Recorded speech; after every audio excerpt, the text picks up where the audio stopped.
بسم الله الرحمن الرحيم.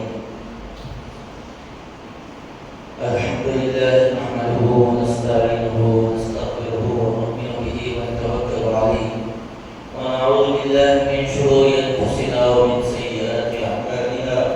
من يهده الله فلا مضل له ومن يضلله فلا هادي له.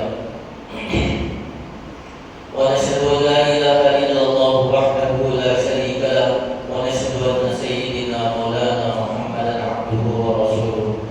أما بعد، أعوذ بالله من الشيطان الرجيم. بسم الله الرحمن الرحيم.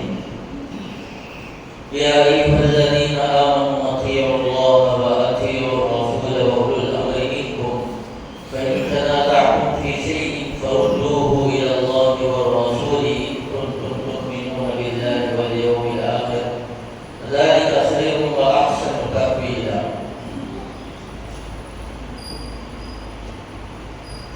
میرے محترم بزرگوں اور دوستوں، اللہ رب العزت نے ہم سب کی کامیابی اپنی اور اپنے رسول کی اطاعت پہ رکھی ہے. جو اللہ کی مانے گا، رسول کی مانے گا، وہ دونوں جہانوں کے اندر کامیاب ہوگا. اور جو اللہ کی نہ مانے اور رسول کی نہ مانے، وہ دونوں جہانوں کے اندر ناکام ہوتا ہے. حدیث پاک کے اندر بارہا آپ علیہ السلام نے تعلیم دی ہے. جیسے کہ آپ علیہ السلام نے فرمایا، من غش فلیس منا، جو دھوکہ دے وہ ہم میں سے نہیں ہے، وہ میرا نہیں ہے. فلیس منا لفظ بتاتا ہے وہ ہم میں سے نہیں ہے، میری امتی میں سے نہیں ہے. جیسے ہم اپنے بدماش بیٹے کو بولتے نا، تو میرا بیٹا ہی نہیں جا، تو میرا بیٹا ہی نہیں جا. تو اللہ کے نبی علیہ السلام کے زبان مبارک سے ایسے کئی مرتبہ نکلا.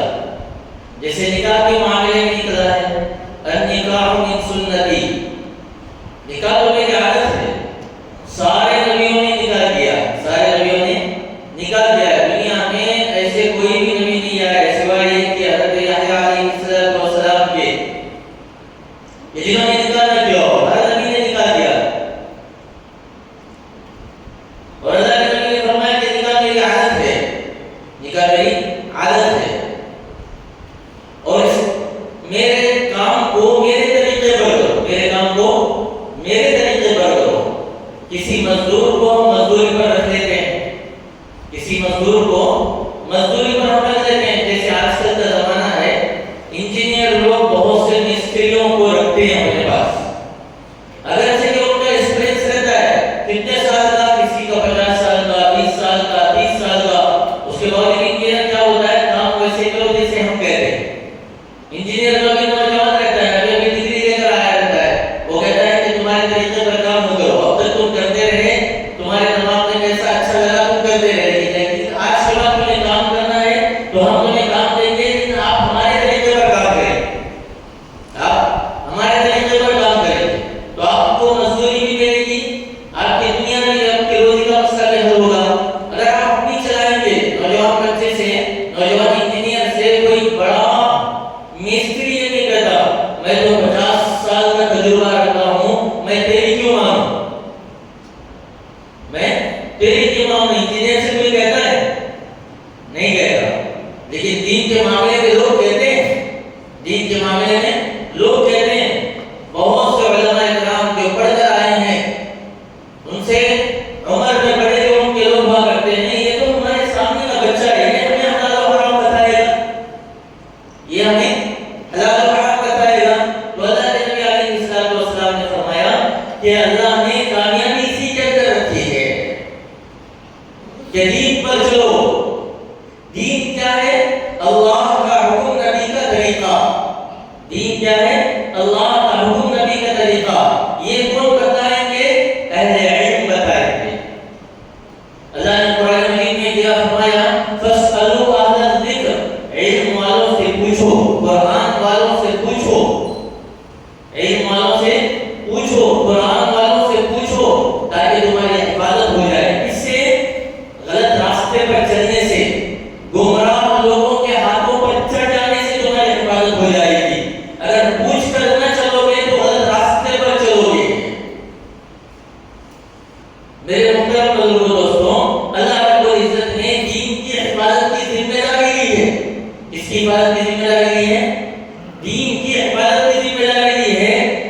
اسلام کی حفاظت کی ذمہ داری لی ہے. دوسرے الفاظ میں بولوں، اسلام کی حفاظت کی ذمہ داری لی ہے، مسلمانوں کی حفاظت کی ذمہ داری لی ہے. بات سمجھ میں آئی؟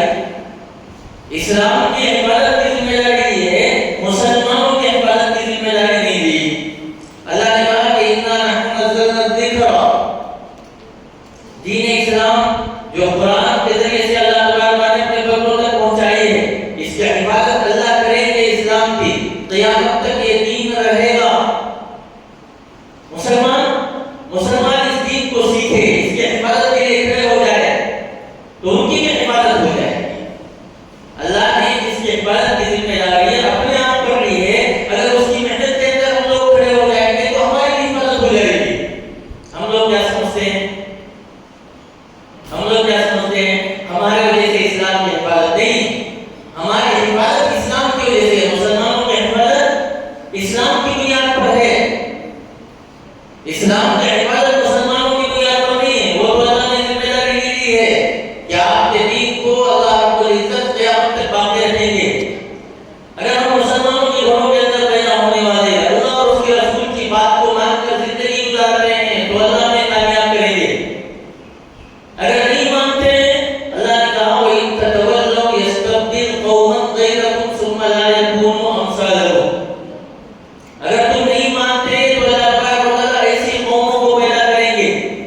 يَسْتَبْدِلْ قَوْمًا غَيْرَكُمْ، تمہارے علاوہ اور بھی بہت سے اللہ کی مخلوقات ہیں، اللہ ان کو پیدا فرمائیں گے اور اسلام پر چلنے کی اللہ انہیں توفیق دیں گے. وہ اسلام کو سیکھیں گے، سمجھیں گے، دین پر چلیں گے.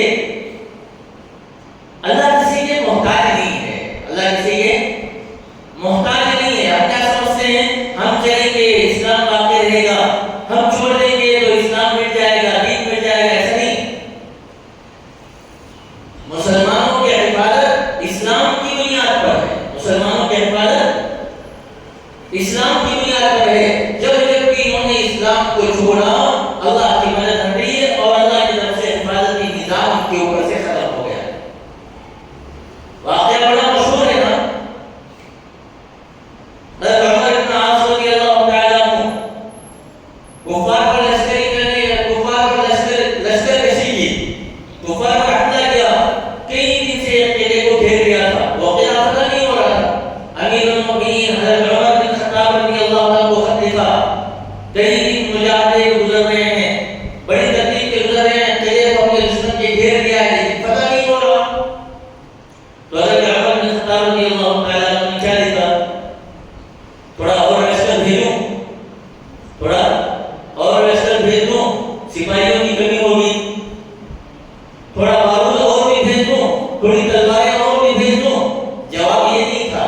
جواب یہ لکھا امیر المؤمنین عمر بن خطاب رضی اللہ تعالیٰ عنہ نے، دیکھو کوئی سنت تو نہیں چھوٹ رہی.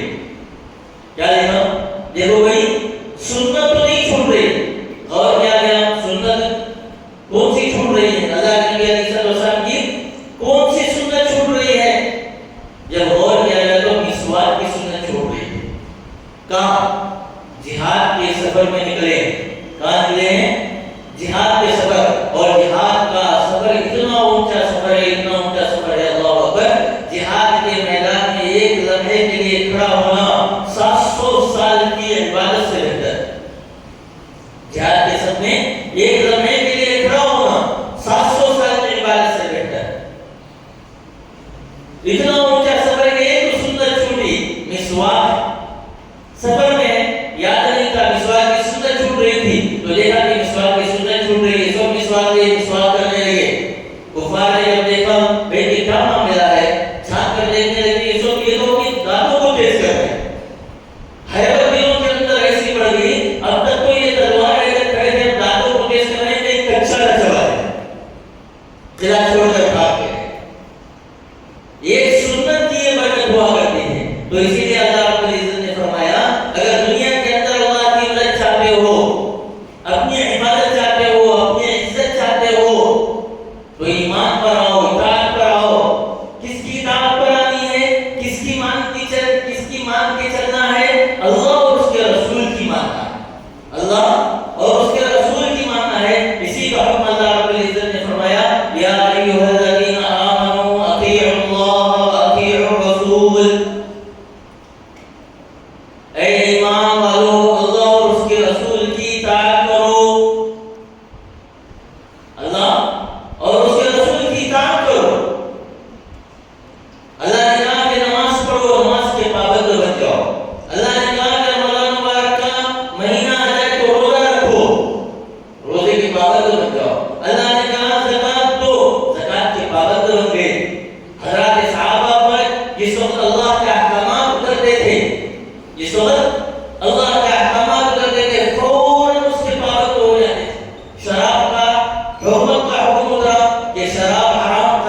دی گئی ہے.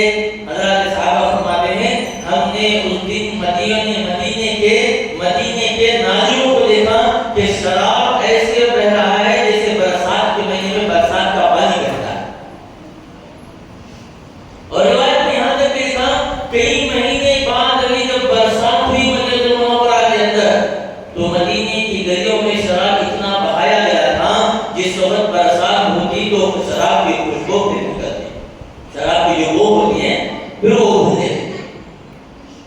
لیکن اطاعت کس درجے کی؟ اطاعت کس درجے کی؟ حضرت صحابہ آئے مسجد نبوی میں اللہ کے نبی علیہ السلام کے پیچھے نماز پڑھا کرتے تھے. پردے کا حکم فجر کی نماز میں جب سنایا گیا تو یہ صحابیہ جو بغیر پردے کے آئی تھی انہیں علم ہوا کہ پردے کا حکم اتر گیا ہے رات کے اندر. لیکن صبح پردے کی وہ چادر لے کر نہیں آئی تھی. اپنے بچے کو دوڑایا گھر کے اندر اور پھر وہاں سے چادر منگایا پردہ کرتے ہوئے وہاں سے. اطاعت کس درجے کی تھی؟ صحابہ کی زندگی کے اندر اطاعت کس درجے کی تھی؟ اسی لیے حضرت صحابہ کے ایمان کو حضرت صحابہ کے عمل کو معیار قرار دیا ہے کہ اپنا ایمان اپنا عمل صحابہ کی طرح بناؤ. ویسی اطاعت کرو اللہ اور اس کے رسول کی جیسے صحابہ نے اطاعت کی. اسی لیے حضرت مولانا رشید احمد گنگوہی رحمۃ اللہ علیہ فرمایا کرتے تھے بارہ فرمایا کرتے تھے اللہ سے مانگو. کیا مانگو؟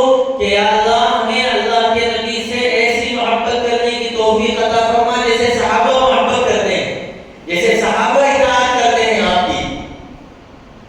ہم تو حق کے راستے پر چلتے ہیں لیکن اپنی مرضی کا حق ہو, رب کے منچائی پر نہیں چلتے. اپنی مرضی کا حق پر تو چلیں گے, اب اپنے کو پسند نہ آئے نہیں چلیں گے.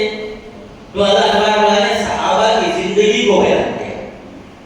صحابہ اگر نہ ہو, صحابہ کی قربانیاں جس کی وجہ سے یہ دین ہم تک پہنچا ہے, تو صحابہ کو اللہ رب العزت نے ایمان و عمل کے اندر معیار قرار دے دیا. معیار, کسوٹی کہ ان کی طرح ایمان لاؤ, ان کی طرح عمل کرو. اللہ نے حکم دیا کہ کلمہ اللہ نے اسی کے اندر رکھی ہے, یا ایھا الذین آمنوا اطیعوا اللہ و اطیعوا الرسول. اللہ نے صاف حکم دیا. اور پھر آگے اللہ فرماتے ہیں وہ اولو الامر منکم, اور پھر کس کی مانو؟ تم میں سے جو بڑے ہو. اولو الامر جو مسائل کو حل کرنے والے, جنہیں اللہ رب العزت نے قرآن و حدیث کی سمجھ عطا فرمائی ہے, ان کی اطاعت کرو. قرآن و حدیث کے اندر بہت سے مسائل ایسے ہیں ہر عام آدمی سمجھنا چاہے. بڑا مشکل ہے, نماز فرض ہے, اس کو سمجھنے کے لیے لمبی چوڑی عقل کی ضرورت نہیں. لمبی چوڑی عقل کی ضرورت نہیں, ہر آدمی کو سمجھ میں آ جاتی ہے.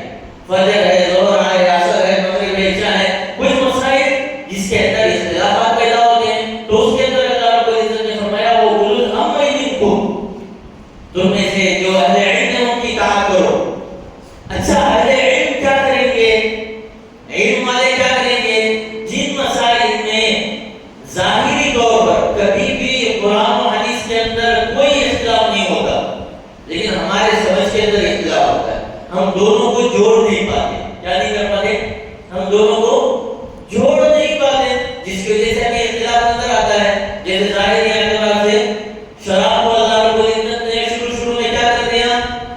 کہا کہ یہ گندی چیز ہے, اچھی نہیں ہے, اس کے اندر نفع تو ہے لیکن نقصان زیادہ ہے.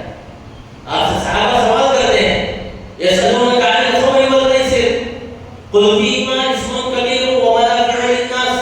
شراب میں لوگوں کے لیے نفع بھی ہے, نقصان بھی ہے, لیکن نقصان زیادہ ہے. اب کوئی آدمی ہے کہ اللہ نے فرمایا نقصان بھی ہے, نفع بھی ہے, میں پیوں گا, صرف اس آیت کو پڑھ کر یہ کہہ دے. اور پھر قرآن میں دوسری آیت کے اندر ہے یا ایھا الذین آمنوا لا تقربوا الصلاۃ وانتم سکارى, اے ایمان والو جب نماز کے قریب جب نماز پڑھنے لگو تو شراب کے قریب بھی نہ جاؤ. شراب کے حال میں نماز نہ پڑھو. تو کہتے ہیں میں شراب کہہ رہا ہوں, میں شراب نماز کہہ رہا ہوں, دوسرے وقت میں پی لوں گا. اب ان سب آیتوں میں کبھی سے ہی قرآن کی تفسیر کر سکتا ہے, معنی مطلب بیان کر سکتا ہے, کب کون سی آیت اتری ہے اس کا علم ہو اسے. تو یہ آیت اس سے پہلے کی ہے, اس کے بعد کی ہے, اور آخری آیت یہ ہے انما الخمر والمیسر والانصاب والازلام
وہ قانون کے اصول کو جانتا ہے، اس ملک کے قانون اسے معلوم ہے، اور جج صاحب نے کیسے بحث کرنا اس کا طریقہ اسے آتا ہے۔ اسی طریقے سے اللہ رب العزت نے جن لوگوں کو قرآن حدیث کا علم دیا ہے، اللہ ان کو حکم دے رہے ہیں فَرُدُّوهُ إِلَى اللَّهِ، یہ لوگ کیا کریں گے؟ اختلافی مسائل کو علم والے قرآن حدیث پر پیش کریں گے، اور عام لوگوں کے لیے حکم ہے کہ تم ان کی بات کو، جیسے آج کل کہتے ہیں نا بھئی سبھی لوگوں کے لیے کھانے کا انتظام ہے، خاص طور پر علماء کو بھی انتظام ہے۔ لوگوں میں تو علماء نہیں آئے گی، اس میں لوگ علماء نہیں کی کیا کوئی جنن کیوں جنن کیوں، لیکن مقصود کیا ہے بھائی مستورات کے لیے سب کے لیے کھانے کا انتظام ہے، مستورات کے لیے کھانے کا انتظام، مستورات کو تو جنن کیوں ہو، انہوں نے سب لوگوں میں آ گیا، لیکن ایک خصوصیت ہوتی ہے صفات کی بنیاد پر، جنس کی بنیاد پر۔ تو اللہ رب العزت فرما رہے ہیں مسائل کو، اختلافی مسائل کو حل کرنے کی جو صلاحیت ہے وہ علماء کے اندر ہے، وہ ان مسائل کو قرآن حدیث پر پیش کریں گے، اس کو حل کریں گے۔ عام آدمی کی ذمہ داری یہ ہے کہ وہ علماء کی مان کر چلے۔ آج ہماری زندگی یہ ہے اور ہمارے اندر اتنی غفلت ہے اللہ کی بنا، اللہ کی بنا۔ ابھی آپ لوگوں نے پروگرام دیکھا ہوگا، گزشتہ ہفتہ ایک پروگرام ہوا، گزشتہ ہفتہ ایک پروگرام ہوا، علماء الحمدللہ یہ آپ کے گھر تک پہنچے، آپ کے دکانوں تک پہنچے، لیکن ہمارے ساتھیوں کی اتنی غفلت اور اتنی بے احترامی ہوئی اس پروگرام کے، اللہ ہمیں بچائے۔ علماء جب آپ کے دکانوں تک، مکانوں تک پہنچ کر دعوت دی، یہ ایک بڑا فتنہ آ رہا ہے، جو اس فتنے کے اندر مبتلا ہوگا اس کا ایمان عقیدہ خراب ہو جائے گا۔ لیکن میدان میں آپ نے دیکھا ہوگا بمشکل 1000 لوگ تھے، کتنے کتنے تین دور میں تو کیا بے حیائی کا زمانہ ہے، کیا بے حسی کا زمانہ ہے۔ اگر اس فتنوں کے اندر جس دن ہمارے علماء مبتلا ہو جائیں گے، ایمان سے ہاتھ دھو بیٹھیں گے، اس وقت وہ نہیں ماریں گے۔ آج علماء گھر گھر تک پہنچ کر سمجھا رہے ہیں، بتلا رہے ہیں، آؤ بڑے بڑے علماء اکرام آتے ہیں، ان کے ساتھ بیٹھو، فتنوں کو سمجھو، تمہارے ایمان کو ختم کرنے والی چیزیں فتنے آج پیدا ہو رہے ہیں، اس کے تعلق سے جانکاری دو، لیکن ہم جانکاری نہیں لے تیاری۔ 15 دن پہلے شکیل بن حنیف کو ماننے والا ایک آدمی مر گیا، چکمگلور کے اندر کی بات بتا رہا ہوں، ہمارے یہ کرناٹک کی، تمل ناڈو آندھرا کی نہیں، چکمگلور کی بات بتا رہا ہوں۔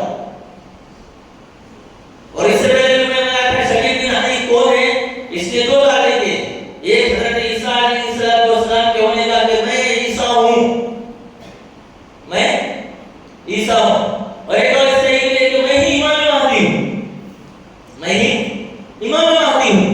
امام مہدی کون؟ ہمارے مکتب کے بچوں کو تو معلوم نہیں تھا، یہاں ہاتھ اٹھا کو پوچھے تو کسی کو نہیں معلوم تھا۔ امام مہدی بہت بڑی شخصیت کون ہے؟ اللہ کے نبی کے خاندان میں پیدا ہوں گے۔ کہاں پیدا ہوں گے؟ مدینے میں پیدا ہوں گے۔ کہاں پہچانے جائیں گے؟ حجر اسود باب کعبہ کے درمیان پہچانے جائیں گے۔ اتنے بڑے امام مہدی آنے والے ہیں، ہمارا کچھ معلوم ہے ان کے بارے میں نہیں معلوم، غسل کے وضو کے فرض سے معلوم نہیں ہم لوگ کو۔ امام مہدی کی بات تو دور کی بات، مکتب کو بچوں کو بھیجتے نہیں، مکتب کو بچوں کو بھیجتے نہیں، اس لیے میں بار بار کہتا ہوں کہ بچوں کے لیے ان کے عقائد کی حفاظت، انہیں دینی تعلیم کہاں ملے گی؟ مکتب میں ملے گی، اور مکتب لگانا، مکتب قائم کرنا، مکتب کو شروع کرنا یہ علماء کی ذمہ داری نہیں ہے، یہ ہر گلی کے نوجوانوں کی ذمہ داری ہے کہ وہاں کے نوجوان فکر کریں گے کہ میرے محلے کے اندر 20 مکانات ہیں، یہ 20 مکانات کے بچے کہاں پڑھ رہے ہیں مکتب۔ اگر یہ وہاں کا نوجوان اس کی فکر نہیں کرتا تو قیامت کے دن اسے جواب دینا ہوگا۔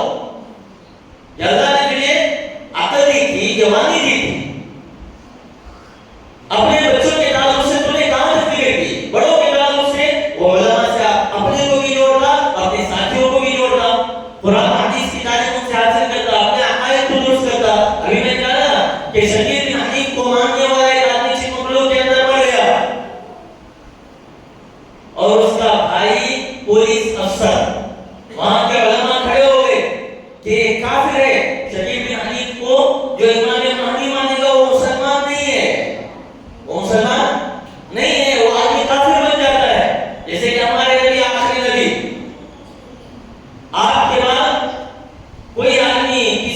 بھی آخری نبی مان لے، آخری نبی نہیں بلکہ کسی کو صرف نبی بھی مان لے، وہ بھی مسلمان نہیں رہے گا، وہ بھی مسلمان نہیں رہے گا۔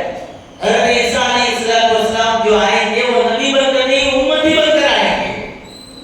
قرب قیامت حضرت عیسیٰ علیہ السلام جو دنیا میں آئیں گے وہ نبی بن کر نہیں آئیں گے، وہ آپ کی امتی بن کر آئیں گے۔ یہ سارے معلومات ہمیں ہونی چاہیے۔ تو جب وہ مرا تو وہاں کے علماء کھڑے ہو گئے، نہیں مسلمانوں کے قبرستان میں گاڑے دیں گے، یہ غیر کو کیسے مسلمانوں کے قبرستان میں گاڑے، یہ غیر کو کیسے مسلمانوں کے قبرستان میں گاڑے دیں۔ بڑا ہنگامہ ہوا، شور و غل ہوا، اور ایک جو اس کا خاص بھائی تھا، بڑا بھائی، وہ خود پولیس افسر کے سے تعلق رکھتا تھا، خود ایک پولیس افسر تھا، اس نے بھی بڑی جدوجہد کی کسی طریقے سے مسلمانوں کے قبرستان میں اسے گاڑے۔ جب علماء وہاں پر کھڑے ہو گئے، مضبوطی کے ساتھ کھڑے ہو گئے، اور اس آدمی کو مسلمانوں کے قبرستان میں دفن کرنے لگے۔ آخر میں جب مجبور ہوا، جب اسے جا کر کہیں اور باہر کی زمین میں دفن کر دیا گیا، کہیں اور جا کر باہر کی زمین میں دفن کر دیا گیا، اس کا بھائی علماء کے پاس آیا، پوچھا کہ کیا ماجرا، کیوں آپ اتنے سخت بن گئے تھے اس معاملے میں؟ تو اسے سمجھایا گیا کہ امام مہدی اللہ کے نبی کے خاندان سے پیدا ہوں گے، جس کو تیرے بھائی نے امام مہدی مانا وہ تو بہار میں پیدا ہوا۔ کہاں پیدا ہوا؟ بہار میں پیدا ہوا۔ ایمان ختم ہو جاتا ہے، آدمی مسلمان نہیں رہتا۔ تو ایسے عقائد کے تعلق سے ہمیں علم حاصل کرنا چاہیے علماء کے قریب ہو کر۔ اسی لیے مکاتب میں یہ ساری ضروری عقائد کی تعلیم بچوں کو دی جا رہی ہے۔ بڑوں کی ذمہ داری کیا ہے کہ علماء سے وہ قریب ہو۔ کس سے قریب ہو؟ علماء سے قریب ہو۔ کوئی آدمی آ کر نیا کچھ بولنے لگتا ہے، فوراً اپنے شہر کے علماء سے تعلق اپنا مضبوط رکھے، ان سے پوچھے کہ یہ جو آدمی بول رہا ہے ٹھیک بول رہا ہے غلط بول رہا ہے۔ اللہ نے کہا اے ایمان والو، کامیابی چاہتے ہو اللہ اور اس کے رسول کی اطاعت کرو۔ اگر کسی مسئلے میں کچھ شک ہونے لگے، اختلاف ہونے لگے، تو علماء کے پاس جاؤ۔ علماء کیا کریں گے؟ اس مسئلے کو قرآن و حدیث پر پیش کریں گے۔ یہ تمہاری ذمہ داری نہیں ہے۔ آج کوئی بھی آدمی کھڑا ہو گیا جسے نہ اردو صحیح آتی ہے نہ عربی صحیح آتی ہے، کبھی انجینئر کھڑا ہو جاتا ہے، کبھی ڈاکٹر کھڑا ہو جاتا ہے، قرآن کی تفسیر کرنے لگتا ہے۔ اسی لیے حضرت مولانا الیاس محمد صاحب رحمۃ اللہ مدد اللہ نے فرمایا تھا کہ انجینئر کا کام کیا ہے؟ اگر مکان کا انجینئر ہے تو مکان بنائے۔ کس کا انجینئر ہے؟ اس فیلڈ کے اندر وہ کام کرے۔ ڈاکٹروں کا کام کیا ہے؟ جس کا وہ ڈاکٹر ہے، جس کا ماہر ہے، اس کا کوئی علاج کرے، پیشاب چیک کرے، خون چیک کرے، اس کی وہ ذمہ داری ہے۔ ہم لوگ کیا کرتے ہیں؟ مسئلے مسائل اسے چیک کرانے کے واسطے لے جاتے ہیں۔ کیا چیک کرانے؟ مسئلے مسائل چیک کرانے کے واسطے لے جاتے ہیں۔ بھائی ڈاکٹر کا کام تو پیشاب و خون کو چیک کرنا ہے، اس کے اندر پیدا ہونے والی بیماری اور خون کے جراثیم کو پہچان کر مریض کا علاج کرنا ہے۔ ڈاکٹر سے بھی یہ مسئلے پوچھتا تھا، ہمیں دین کے مسئلے پوچھتے اس کے اندر، انہوں ایسا بول رہے، انہوں ایسا بول رہے، تمہیں کیا بولتے ڈاکٹر صاحب؟ عالمہ سے کیا کرتے؟ پیشاب چیک کرنے کے لیے عالمہ کے پاس قرآن حدیث کے مسئلے مسائل پوچھنا، ڈاکٹروں کے پاس کس کے کوئی پیشاب کے مسئلے پوچھنا۔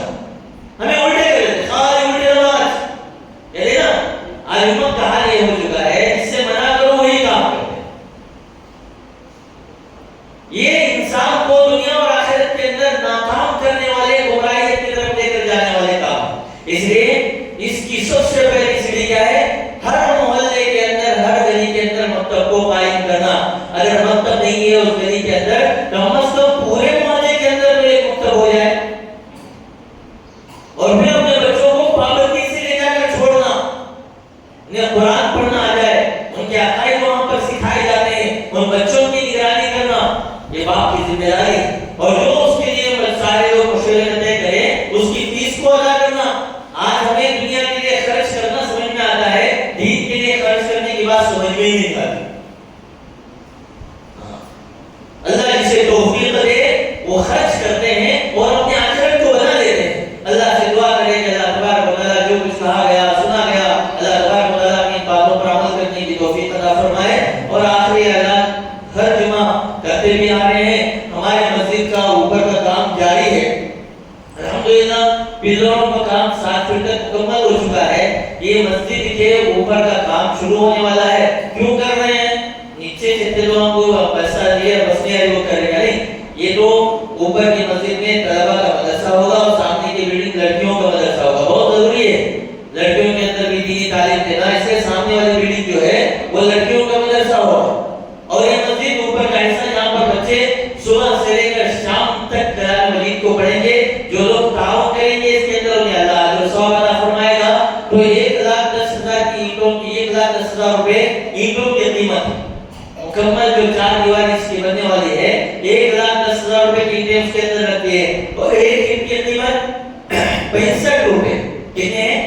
65 روپے. اللہ نے جتنی جس کو طاقت دی رکھی ہے دن میں ایک مرتبہ 65 روپے ڈال دو, یعنی کہ ہفتے میں ایک مرتبہ یہ قیمت 65 روپے دے دو. تھوڑا تھوڑا قطرہ قطرہ سمندر ہوگا نا. تو اس کی یہ کیا ہے ہمارے لیے آخرت کا بہترین ذخیرہ ہوگا. فون پے کا زمانہ ہے, آنا ضروری ہے. فون پے ڈال دو, کالنگ کر کے اطلاع کر دو کہ ہم نے ایک قیمت ایک دن کی ڈال دی ہے. تو فون پے کا جو اسکین ہے اس باہر لگا ہوا ہے.